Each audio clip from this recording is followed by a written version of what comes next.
Hello, everyone. Welcome to week 13, your last official week of class.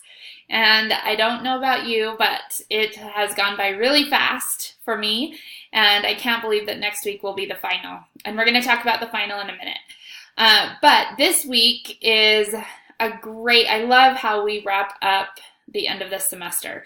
So we're going back to your interpersonal conflict book.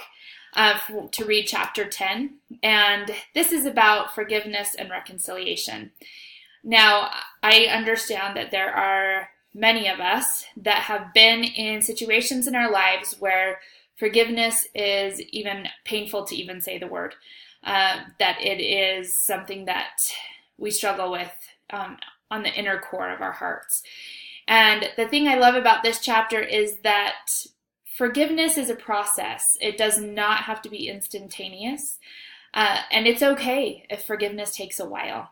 And I would just encourage you to keep the Savior in your hearts and in your minds this week as you're reading this material, and how the power of the atonement truly can help us through difficult situations where forgiveness is involved. So, the title of this week's lesson is Transcending Transgression. And I encourage you to listen to Brother Bean's podcast. I could feel the Spirit as I listened to it. And I really feel that as he's talking about forgiveness and how it is a process, I think that it's important for us to understand that forgiveness and reconciliation are not the same thing. And that forgiveness is the foundation for reconciliation, but they're completely separate, and we don't have to feel that one has to come with the other. So it's an individual process, and forgiveness is for you. I love this talk from Gordon B. Hinckley. Somehow forgiveness accomplishes miracles that can happen in no other way. And I have seen this in my own life, and also as a social worker, working with victims of crime in all different types of situations. Working in a family crimes unit, you see all kinds of crimes that happen amongst family members and loved ones. And forgiveness truly is for that individual person, and it can accomplish miracles as you're going through the process, not just once forgiveness is achieved, but the whole process itself. So I just want to mention due dates. So there are basically 2 assignments due this week. There's no discussion board. So you have a capture.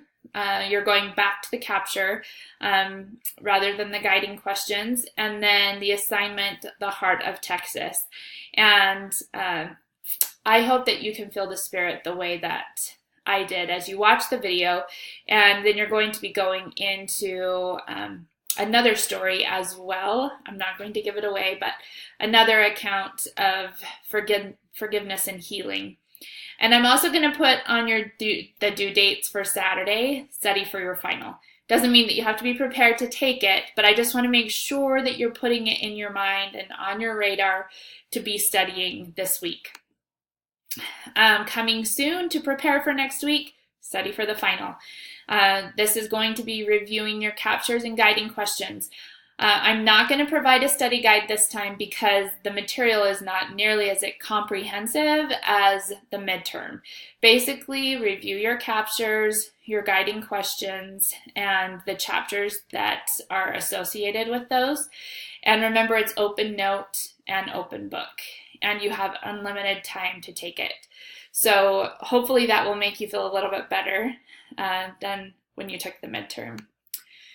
So in your Heart of Texas assignment, there's a link for you to be able to read or listen to President Faust's talk from 2007 General Conference. And this is the quote just at the beginning of the talk, but I think it kind of summarizes the whole talk. If we can find forgiveness in our hearts for those who have caused us hurt or injury, we will rise to a higher level of self-esteem and well-being. And I think that it's important for us to remember that forgiveness is between us and our Savior. And that is really what is the most important. as we are forgiving those that have wronged us or have hurt us intentionally or unintentionally. This is a process that we will be blessed with as we strive for that repentance or that forgiveness. And I love this picture by Greg Olson. I want you to picture this as you, whether male or female, but that we are not alone in the process of forgiveness, that our Savior is truly there with us, that through his atonement, we can be healed, and that as we're dealing with conflict in our lives that can really affect us, if we can remember that we are not alone, that our Savior is there with us, and that he can help us through the process, then we can be healed.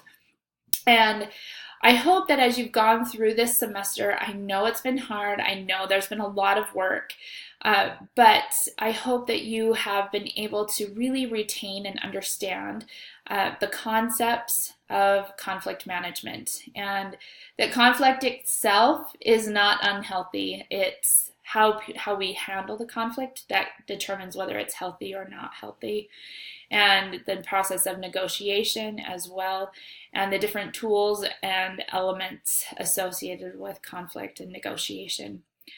So just helpful hints on the final. So I am going to try and grade your finals at the end of each day next week, so that I want you to be able to know what your score of your final was as soon as possible. So I'm not going to guarantee that it will be scored the same day, depending on when that day you take that test, but I am going to try and score them each day.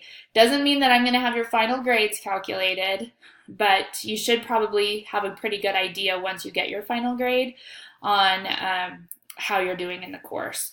But please remember, as I've said all semester, I'm here to help you succeed. So if you have questions, please feel free to contact me. Let me know if you have questions. I will not be having office hours this week due to a conflict. So please feel free to call me, text me, or email me this week. Again, I will be praying for you that these next 2 weeks will go smoothly for you, and that you will have the comfort and the guidance that you need. So again, contact me if you have any questions. Thanks.